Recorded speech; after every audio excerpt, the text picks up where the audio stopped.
Hey guys, well this is going to be the first in a series of videos regarding basically what I'm at is a gathering of like-minded individuals, people who like bushcrafting, camping, survival type skills, primitive skills, whatever. This is the second annual Wolfe Customs gathering. We are in Missouri.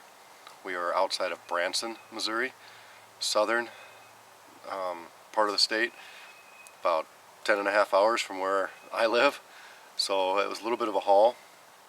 We are not in a remote area, well, we're in a wilderness type area, but we're in a like a private campground or a public campground, whatever. So I mean, it's not, you're going to hear cars in the background, you're going to hear people talking, you're going to hear a lot of stuff, but it's a good way for people from across the country.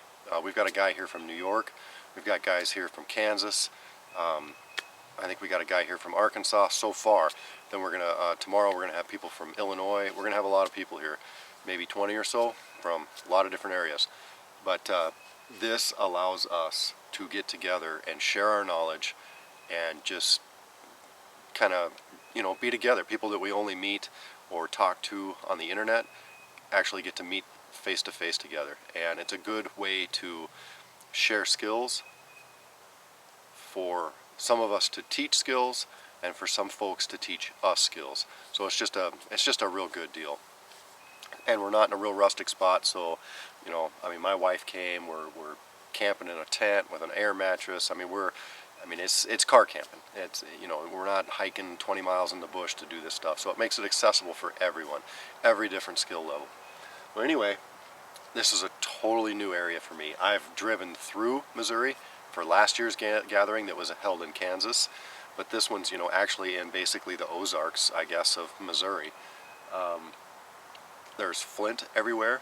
There's a type of cedar tree around that sheds its bark like my birch trees shed it. So you don't need to do the back of your knife scraping deal. I mean, it just hangs and shreds. You can just pick it off real easy. I was informed there's 3 different types of poisonous snake here, at least. A couple different types of rattlers and water moccasins as well. I am somewhat inexperienced with poisonous snakes. We don't really have them in my area. Certainly don't really need to worry about too much black widows. I mean, I think we've got brown recluses, but I've never seen one. And anyway, when I was growing up, I had to be careful of black widows and scorpions and centipedes and sidewinders and stuff. I've lived a lot out west and stuff. I need to repay attention to those skills that I kind of put back behind me since how I live in Minnesota. So I need to get my eyes accustomed to looking for snakes, looking for, don't walk in areas where there could be a snake hidden or whatever. So it's a new experience for me. I'm off on my own. I'm going to do, there's this little nature walk at this campground, pretty neat campground. Tomorrow, I'm going to start a series of videos with these classes that we're giving. I'm giving at least 2 classes. I'm giving a basically ferro rod technique and a proper fire lay. I'm also giving a natural cordage class. There's going to be natural healing. There's going to be a bow drill class. There's going to be navigation. What else is there? Flint and steel. There's going to be a lot of classes, and it's going to be a lot with a major challenge at the end. So Justin Wolfe, Greyer Wolfe on YouTube, his Facebook group, Wolfe Customs, he's going to be donating a sheath, a custom sheath, to the winner of the challenge at the end of the gathering. So, and Justin's pretty much the guy who put it together. I mean, we all kind of contributed, but it was his idea and stuff. So, anyway, I think you guys are in for a treat for a lot of these classes. A lot of, if I can do it right, I'll try to videotape as absolute much as I can. But for right now, let's just take a little walk. Let's check this area out. It's awesome checking out a new area.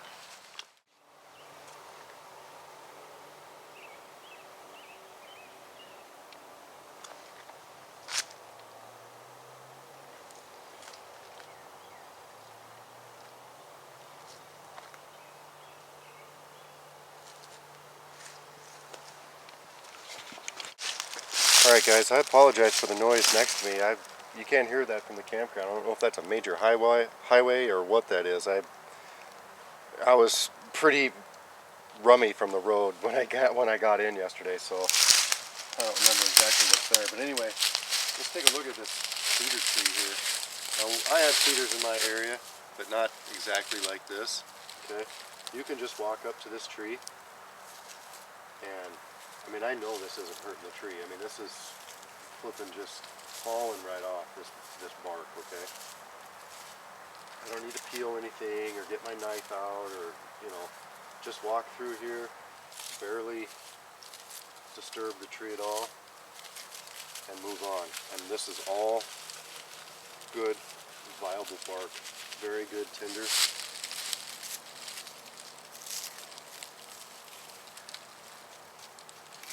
Alright, let's see what else is out here.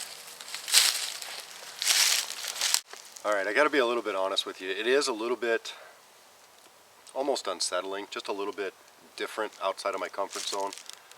My wife took some of the kids to the playground, and she came back and she said, all them southern kids, not the kids that she took, but the other people, they're like, watch out, spiders could be there. Watch out, a snake could be there. Watch out, I mean, the kids, they're like 7, 8 years old at the most, are aware of the dangers in their area. Whereas, like in my area, it's, don't feed the bears maybe. I don't know, man. We don't have anything poisonous or anything like that. I mean, it's just a different deal, and I got to get used to it. You saw that cedar tree. I wanted to show you tree here. I thought this was something. This is a poor example of it, but there's just flint everywhere. Chert, whatever you want to call it. I understand there's a difference, but you might call it slang, okay? I'm going to call it flint. It's slang for chert, okay? Anyway, this is a poor example of it, but there's a lot of good examples of it, and when I find some, I'm going to show you guys. But anyway, I just thought it's kind of funny, I mean, I'm sitting around here. I'm not too worried about I lived with black widows a lot, so I'm not that worried about it, but I mean, supposedly this is a pretty known area for rattlesnakes, so I just want to be careful. I might even just grab a stick just so I can kind of, I don't know, just so I can. Okay, well, here's a nice piece of chert. You can see the gray in there. It's very fractured though. It's not good for napping necessarily. Maybe if I found a good piece or something, but it would be good for flint and steel. Okay. Oh no, there's a bug. Anyway, I mean, this area is just littered with it. It's pretty cool. Alright, this is what I mean by just being so uneducated, or not necessarily uneducated, but just so unaware of what these folks have as compared to me. But do you see that little spider? And I understand that that's daddy long legs or whatever. That little guy right there, it's not a big deal. He's not a black widow. I know what black widows look like I said. He's alive. I thought he was dead at first, but anyway, I just started grabbing tinder, and I looked up above my hand, and here's this spider.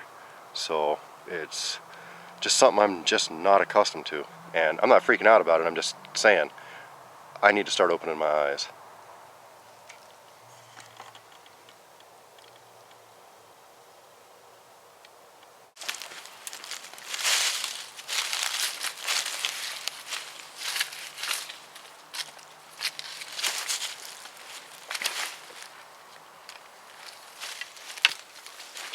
Look at that, guys. Look at that beautiful color right there. That's all chert right there. That's a nice piece. Still fractured, not necessarily great for napping. Fractured all over the place. Flint and steel though. It's a pretty nice piece. Okay, I just lifted this rock back because I thought it was a piece of flint, maybe. I think it might throw a spark, but I don't think it's a piece of flint or, chert, whatever. And in doing so, I disturbed this little guy here. I don't know if you can see him. But this little guy here.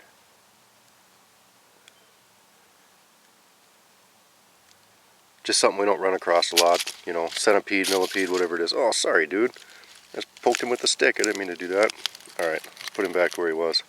So, just not something we come across a lot in Minnesota. Look at this here. This is about the size of I don't know, not quite a volleyball, but that's all chert in there. Maybe not the highest quality, but it's all chert. Seems like it's all like either this color or that really nice gray stuff, but it's still all real fractured. Still real good for flint and steel though. But man, they just got it everywhere out here. Another nice little piece. Sharp.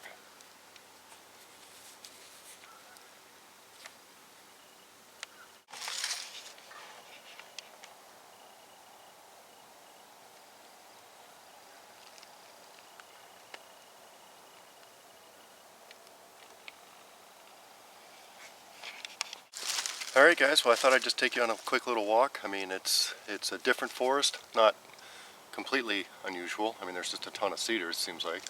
There's a few trees that I don't know.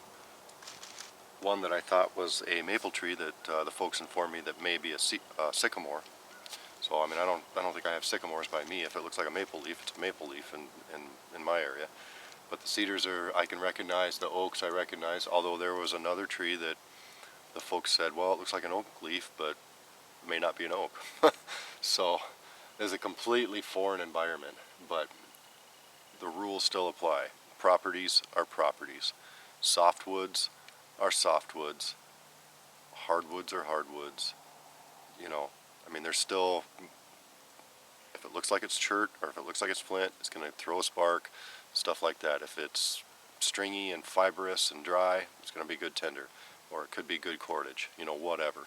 So anyway, I'm looking forward to tomorrow.